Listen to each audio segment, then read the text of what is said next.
doing whatever they can do and following whatever they can follow so that they can receive the benefits of this wicked world. But oh, it's going to come a time, like Yasharahla said, if he wanted everybody to be together, to be integrated, why is he going to come back first? He's going to do is separate the sheep from the goats. He'll put the sheep on his right hand and the goats on the left. Look at Deuteronomy 28. No, Deuteronomy 32. Excuse me, Deuteronomy 32 and 8 and 9. Deuteronomy 32 and 8. When the Most High divided, he didn't integrate. When the Most High divided to the nations their inheritance, that means their lands that they're going to live on. When he separated, not integrated, but separated the sons of Adam, that's what Yasharahla going to do, going all the way back to the law. First thing he'll do is separate everybody, one from another. When the Most High divided to the nations their inheritance, when he separated the sons of Adam, he set the bounds of the people according to the number of the children of Israel. He gave Israel their land, and he gave the other nations their land. For the Most High's portion is his people. Jacob, who was the forefather of the 12 tribes of Israel, is a lot of his inheritance. So, going back to Matthew 25th chapter, and in verse 33, well, I'll read 32, it's saying, before him shall be gathered all nations. That means every last nation, meaning nationality. Talking about Israelites, the Hamites, the Edomites, the Elamites, Moab, and Ammon, Ishmael, all these nations will be gathered before him.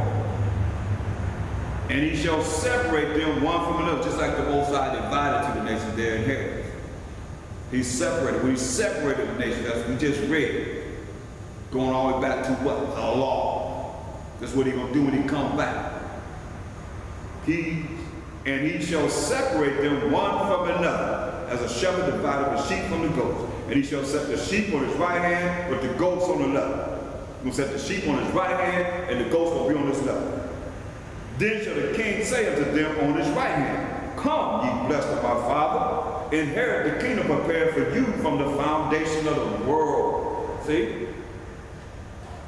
So who is that? What kingdom was prepared for what people from the foundation of the world?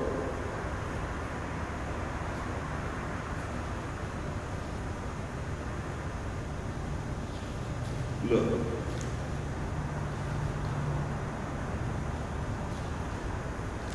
Who was that? Is it every nation? Or can every nation say, hey, he made the world for our sake? Look at 2nd Ezra 6 and 55. Well, I can read 54 and 55. It says, and after these Adam also, whom thou madest Lord, or the power of all thy creatures, of him come we all, and the people also whom thou hast chosen, who are the 12 tribes of Israel.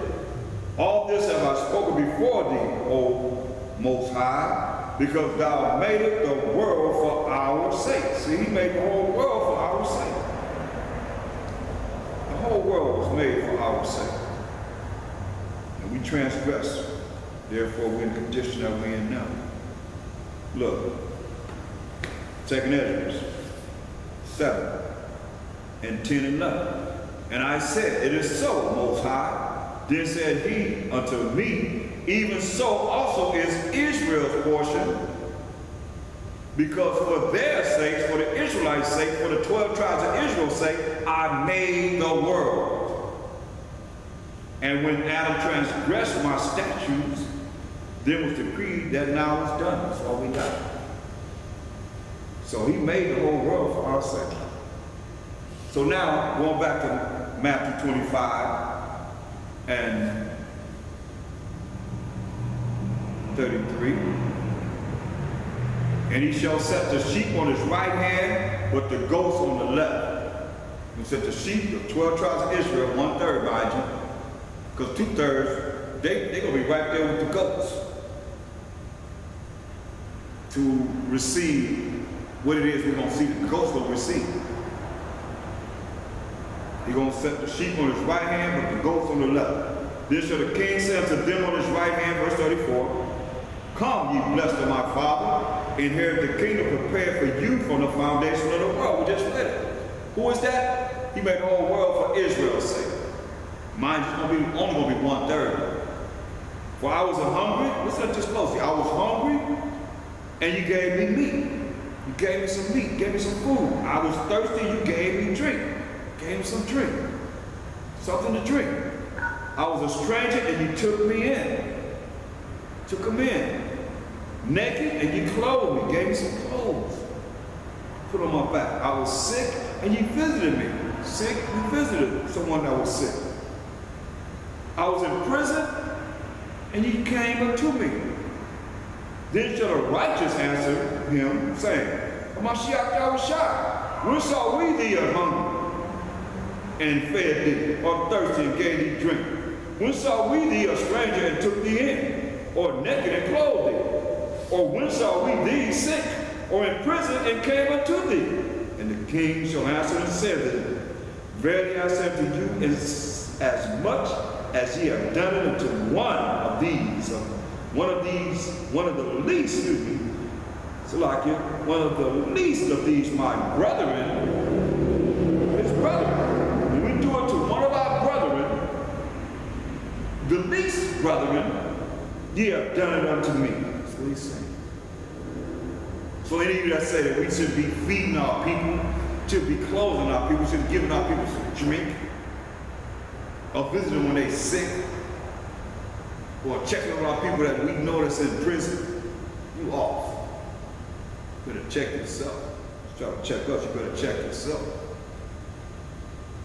Because they just said, when saw we you hungry, or thirsty, or needed food, or sick, or in prison? And the king, verse 40, answered and said unto them, verily I say unto you, as much as ye have done it unto one of the least of these my brothers, ye have done it unto me. Then shall he say also unto them on the left hand, depart from me, ye cursed, into everlasting fire, prepared for the devil and his angels. For I was hungry, and you gave me no meat. I was thirsty, and you gave me no drink. I was a stranger, and you took me not in. Naked, and you clothed me not. Sick, and you in prison, and you visited me not. Then shall they also answer him, saying, Mashiach Yasharahla, when saw we thee hungry, or thirst, or a stranger, or naked, or sick, or in prison, or did not minister unto thee? This is Mashiach Yasharah's words. Then shall he answer them, saying, this is Matthew 25 and 45.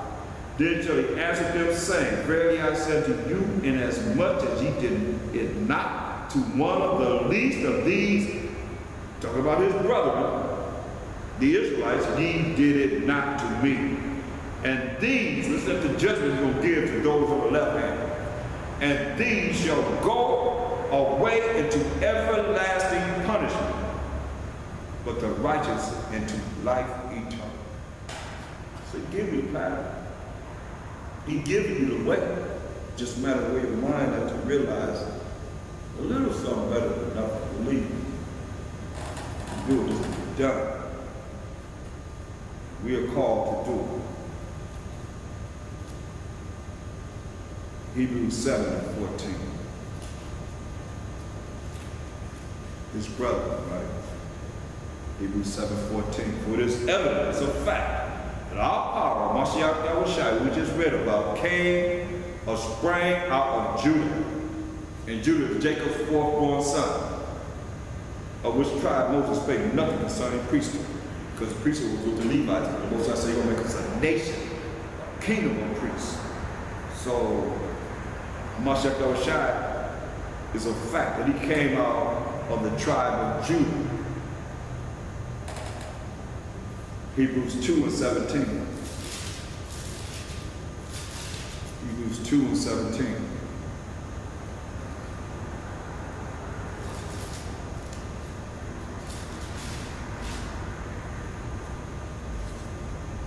Wherefore in all things it behooves him to be made like unto his brethren, that he might be a merciful and faithful high priest in things pertaining to the Most High, to make reconciliation for the sins of the people. Well, what people?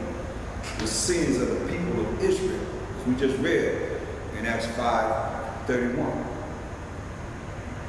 As we read in Matthew 15:24, Yasharahla answered them and said, I am not sent but unto the lost sheep of the house of Israel. Wherefore in all things it behooves him to be made like unto his brethren.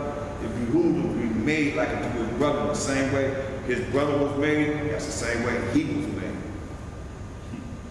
That he might be a merciful and faithful high priest in things pertaining to the Most High, to make reconciliation for the sins of the people, the sins of the children of Israel. Because we the ones that was given the law, and the only ones that the Most High have judged for breaking the law.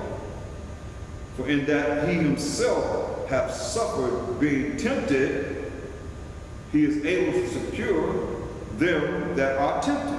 He's able to secure us in safety, to bring safety amongst us that are tempted. You just gotta believe.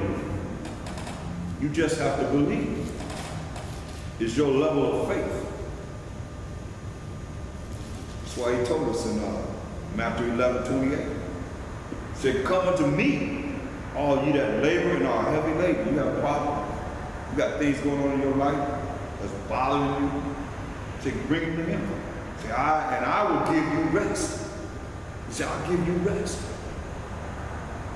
So give it to him.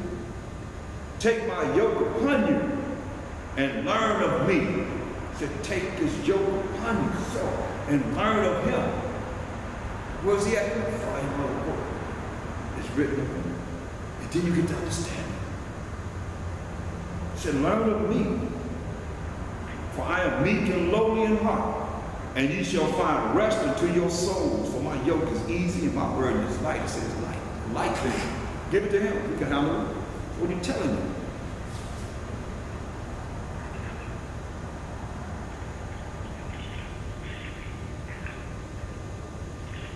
Hebrews the 4th chapter, 15th verse.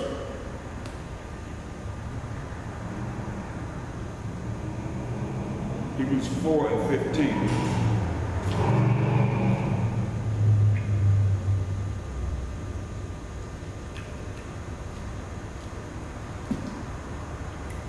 For we have not an high priest which cannot be touched with the feeling of our infirmities, but was in all points tempted like as we are, yet without sin. See?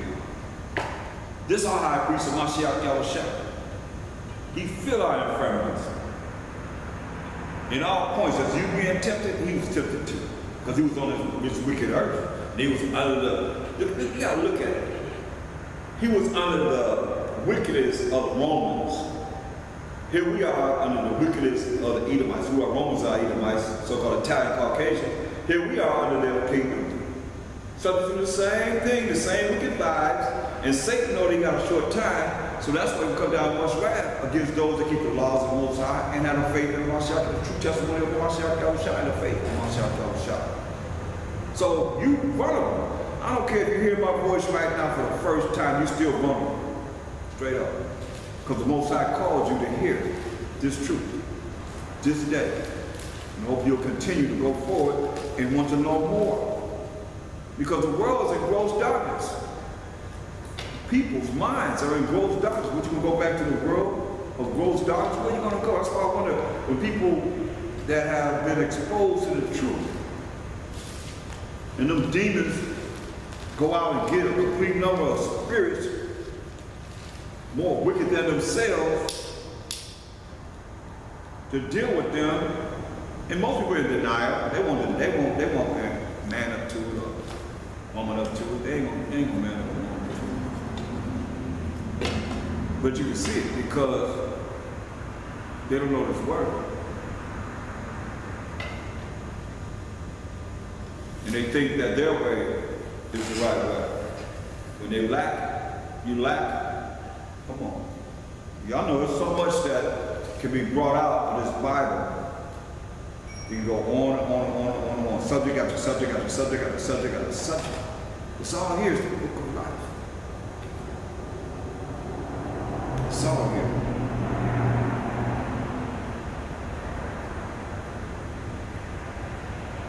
Verse 16. Hebrews 4:16.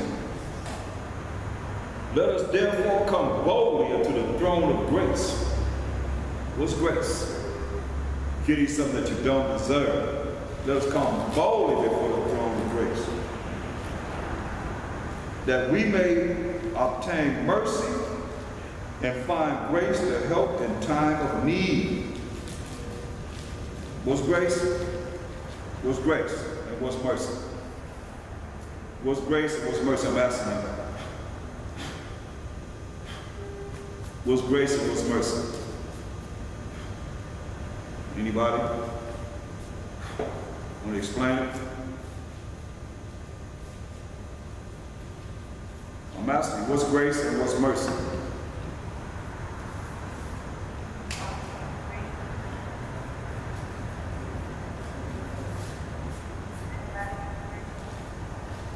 What's, everybody can hear me?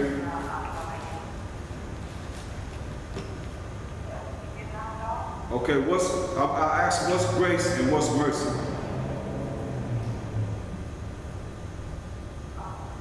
Hebrews 4:16. Let us therefore come boldly unto the throne of grace, that we may obtain mercy and find grace to help in time of need. What's grace?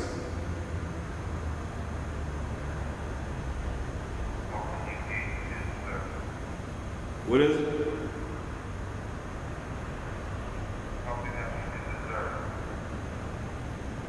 What's grace? Anybody else? Right. Grace is getting something that you don't deserve. What's mercy?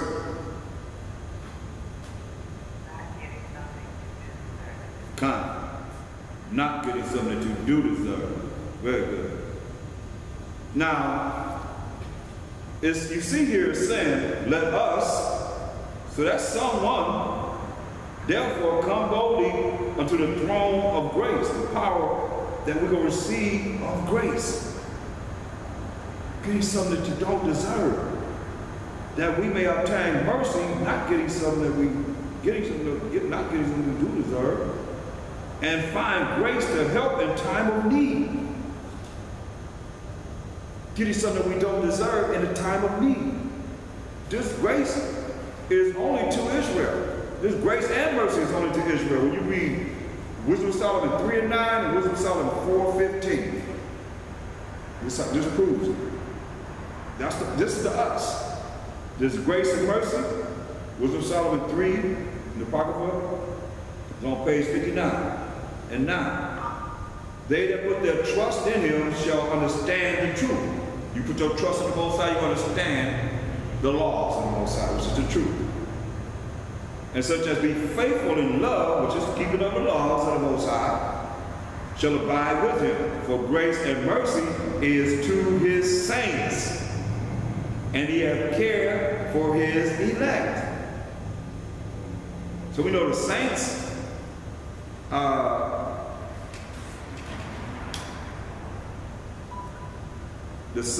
are the 12 tribes of Israel, and we know that, I hope you know that, by Psalm 148:14.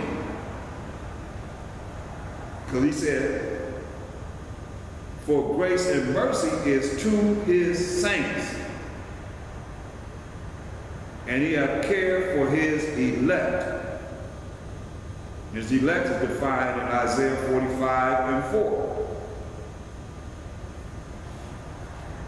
This is what the mercy and grace is for. So if you're not Israelites, then you don't have mercy and grace.